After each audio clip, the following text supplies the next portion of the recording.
of us, do you know how much a LED billboard costs?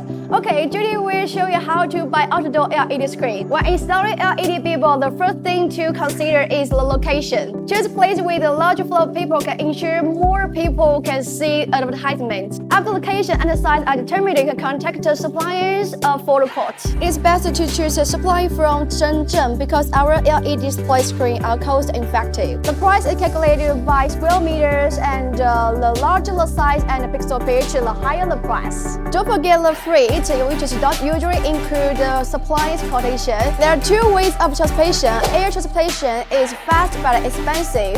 Okay, and sea transportation is cheap but it's suitable for most customers. Finally, for installation, we recommend choosing a professional location team, which saves time and effort. If the LED billboard is large, you can also choose to have the supplier extend the knowledge to the site to provide installation guidance. To learn more about the cost details of LED billboard, okay, don't forget to give me a like and subscribe. See you. Bye.